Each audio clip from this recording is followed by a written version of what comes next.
Hello, Daily Nuggets family.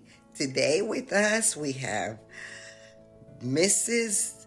Pastor Helen.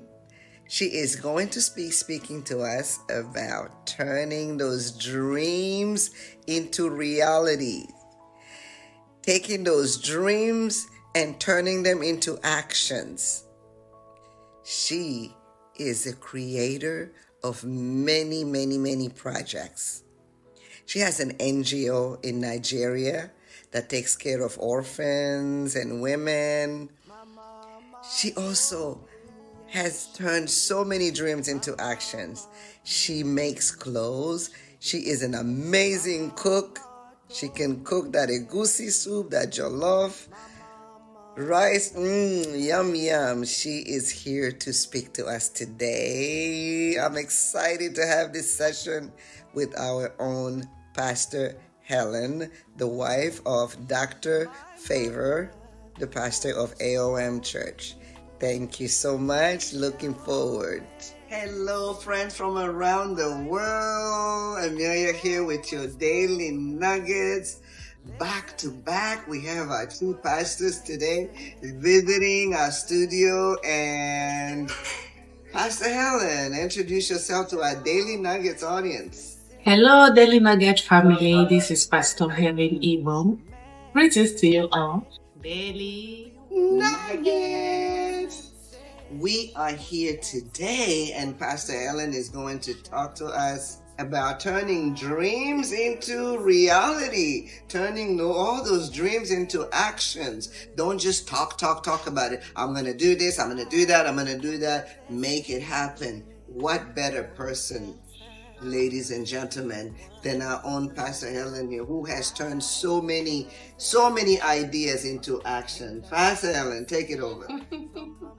Thank you. Thank you, the author of Daily Nugget. How do you do it? How do you do it? So, give us those lessons. How do you do it?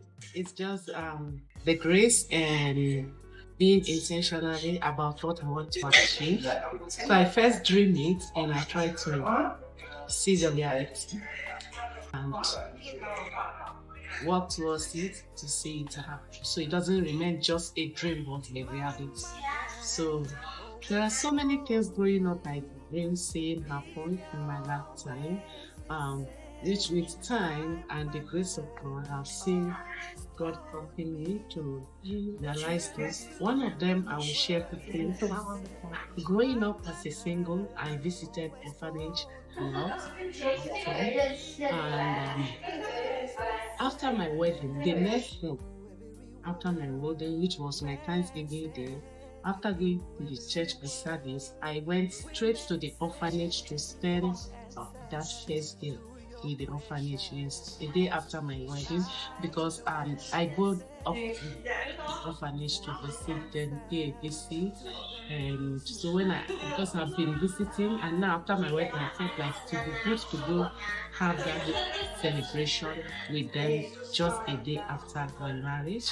And I went after my wedding. I went with my husband and family, and we bought things to go and visit orphanage. So I shared this my love for the less privilege I have with my husband, and he kind of buy into this dream of mine about caring for these less privileged people. So after that wedding, we went and we visited, and I keep telling him my heart desire is to bring life to many less privileged kids. And he has supported that. So he said, instead of, because I had in mind, okay, maybe along the way in life, if God bless me, I will have an orphanage home. But he now said, as you wait for that, don't wait till you have an orphanage home. You can start by doing it little by little. And then we started this thing that we do back home in my hometown when my mother-in-law was still alive. And every year, gather the children in the village to come and eat. I didn't know that for some. When we hear Christmas, we thought Christmas Day everybody have it all in their home. But when we started this event, I realized that no, it's not everybody that have it all in their home. Because you assume that because you're eating rice, you have chicken in your home, you have meat that all the children out there have it. Some do not have it. So it was when we started this thing, we realized that, oh, actually on Christmas Day, many kids do not have so you are referring to your NGO in Nigeria, right? Yes. What is the name of the NGO that IGM. IGM. Global Mission.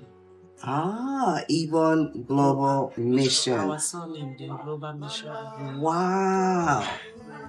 So we started doing it, and it has stayed for like 14 years now, because it was immediately 1 year after our wedding we started. And at the beginning it was few kids, but last year the one that happened the first day of this year 2024, because we do it every 1st of January, every January 1st. The crowd that showed up, so it went beyond kids to widows and just less privileged. So we give gifts to the kids and rice to the women.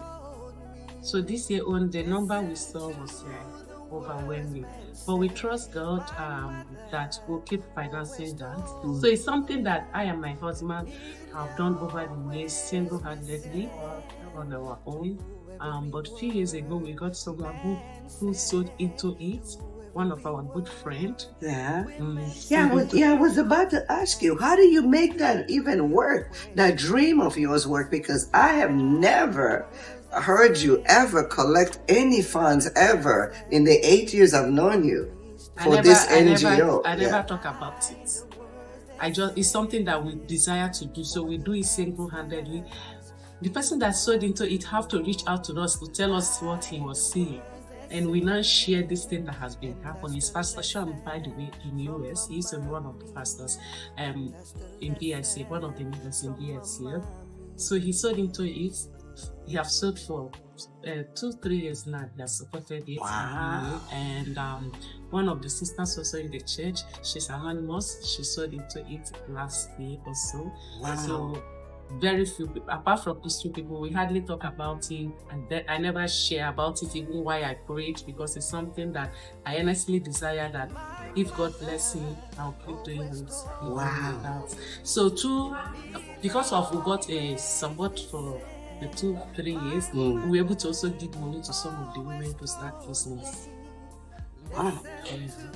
Is this, are these women in the village? Yeah, all of them are in the village. All of them are in your village? No, in my husband. I'm married now, so I'm no longer part of my village. I'm not fully part of my husband's village. They are all of my husband. This happened in my husband's village. I see. Wow. You know, this lady in front of you right here has so many dreams that have become to reality. Every time I see her in church, she's wearing one of those outfits that she herself made. That's another one of her dream into action thing. Well, the list goes on and on and on. She now has a YouTube channel where she shares amazing special touch. Yeah, where she is an amazing cook.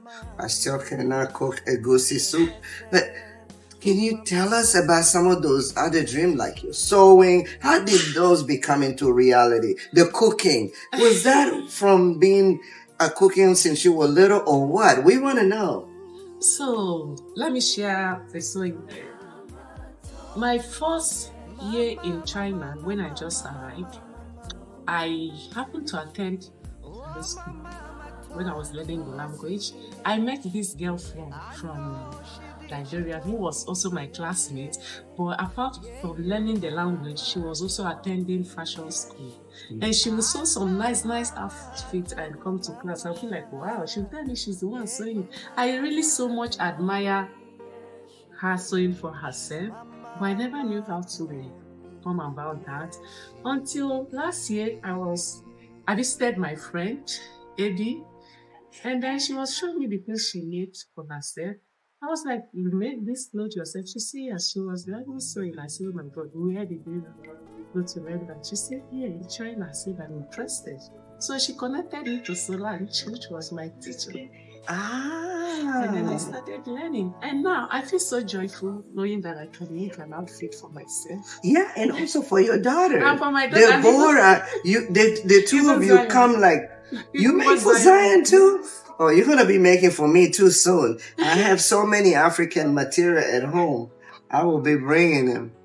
It gives me so much joy. So for the cooking, cooking. For the cooking is one thing I love doing.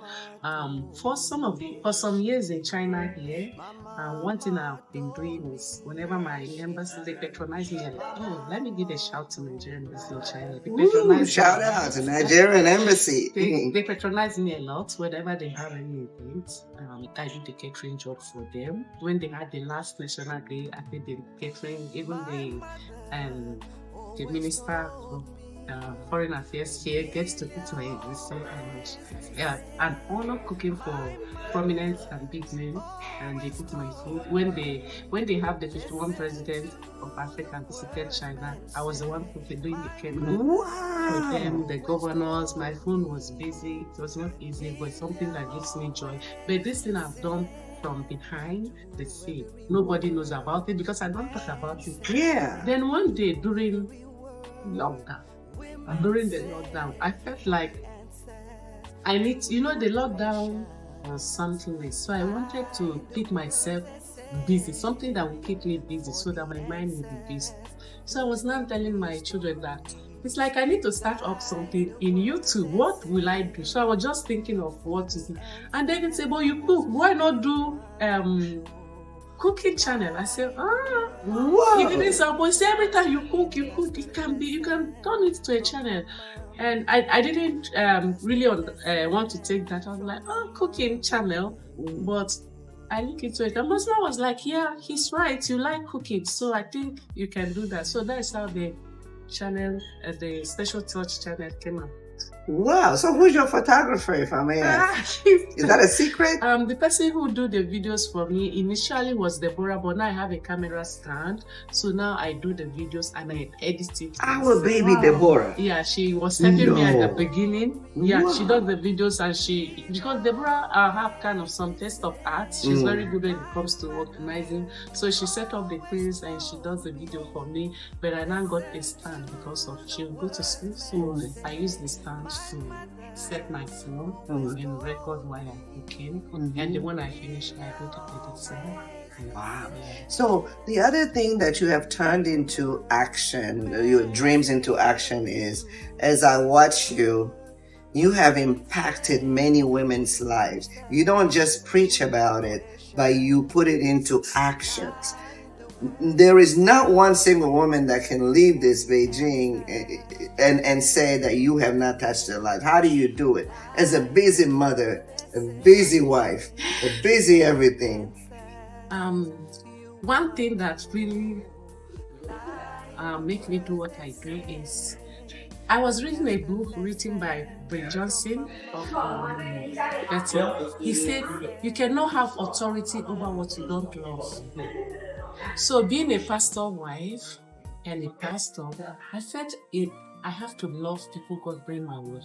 And I'm very intentional about I don't want to meet you here and finish with you here. I want the friendship to continue. So that is why I'm intentional about building up friendship. So that tomorrow if I happen to come to US and I'm in Texas and you're there, I will look for you. You bet. If I happen to come to Kenya and you're in Kenya, I will look for you. If I happen to come to anywhere, honestly, that is what I say.